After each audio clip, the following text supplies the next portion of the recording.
Hello, folks. Richard Fontenay here, and welcome to the Fontenay Magazine podcast, or welcome back. Thank you for coming on board with us today. Today's topic is about fueling your inner fire and keeping motivated when you don't want to. Why? Because your personal development matters when it comes to business, work, and life. So stick around if you want to strengthen your motivational momentum.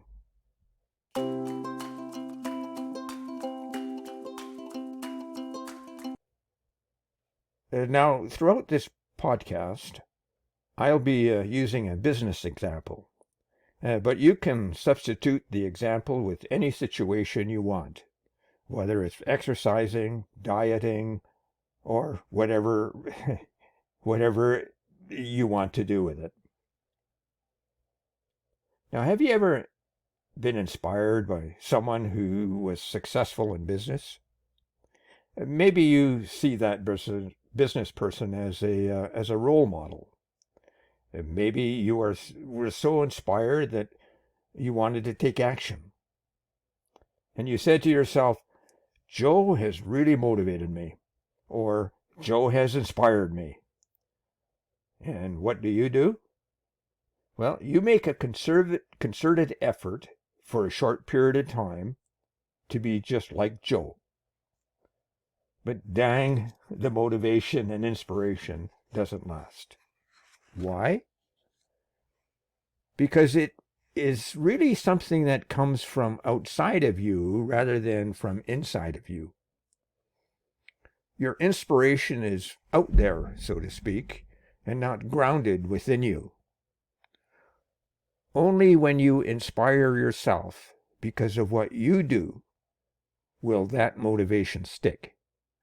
And if you continue to act out the behavior, you will gain traction or momentum to continue the behavior. Let's take an example. You have just read an article about the importance of business planning and the long-term benefits you would receive if you developed a business plan. You're inspired. You begin to write, and then after some time of working on your business, your enthusiasm begins to falter. You start saying to yourself, maybe I don't need to develop that plan. I'm just too busy doing stuff. And you begin to procrastinate. And soon you're back to being busy doing and not working on your business plan. Now, does that sound familiar? If you approached your business plan from a different perspective, for instance, consider this approach. It's important for me to develop a business plan, not because someone said so, but because I'm convinced it will give my business direction. I am responsible for my own business, and a business plan will help me strengthen my focus, set priorities, clarify my personal values and the values for the business, and give me a set of actionable goals. In the end, I will feel better, sleep more soundly, and improve my lifestyle. Now, this is not something someone else is telling you. You are affirming it to yourself. You have now taken the first step to realize your goal of working on your business and not just working in your business. Once you personally commit to working on your business plan and you actually prepare it, you are now reinforcing your non-procrastinating behavior. You start it and bring it to fruition. It is this stick-to-it process, this self-discipline, that is difficult for a lot of people. The start is the beginning, and bringing it to completion is the end. But it is what you do in the middle of the start and the end where momentum takes place. And it is in the momentum where inspiration and motivation happen. It's in that space where ideas begin to percolate and creativity begins to take hold. But here's the kicker. If you want your business plan to succeed and not just sit on the shelf or on your computer, you must actualize it and make it happen. You must keep the momentum going.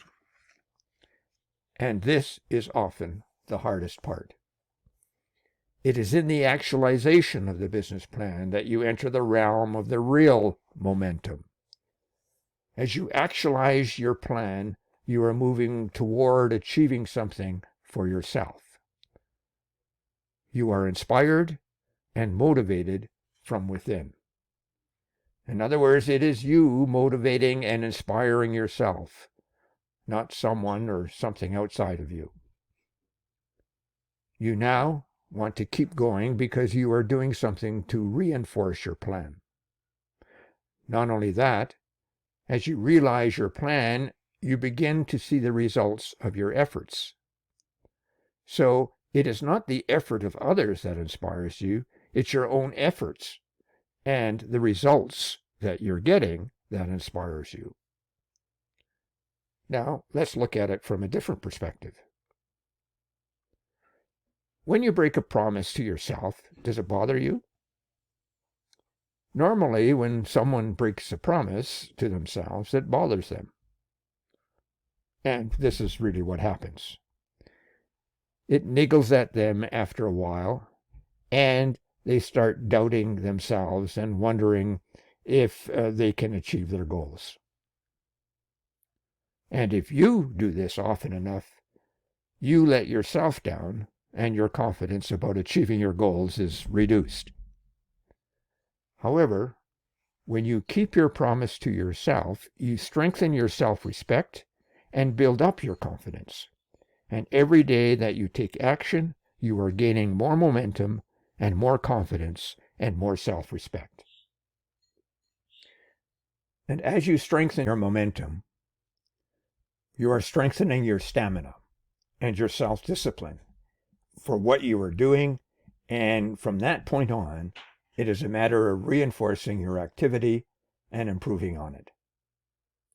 Now, after a period of time, let's say 3 or 4 months, you will find you have progressed and your results will then inspire you to achieve even more.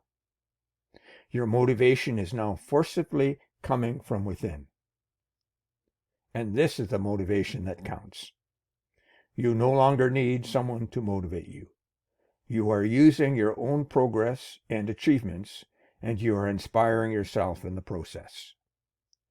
You have now set a new pattern of behavior, and once that pattern has been set, you have taken on a new habit, that of self-discipline, because you have learned the stick-to-itness of getting things done. Now, let's take this scenario and put it into the context of a busy business person. For instance, you are busy and can easily be juggling many roles in life. Not only are you running a business, you may also be a parent, a community representative, a member of a business association, a member of a faith community, and so on. Added to your roles, you have the pressure of making sure you have enough cash flow to meet expenses and make a profit. You find yourself marketing, selling, keeping administrative records, and maintaining your own healthy lifestyle, yet still dealing with the anxiety of everyday living. And that's the difference from the person who has time on his hands, who has developed a business so that it runs on its own and experiences less pressure.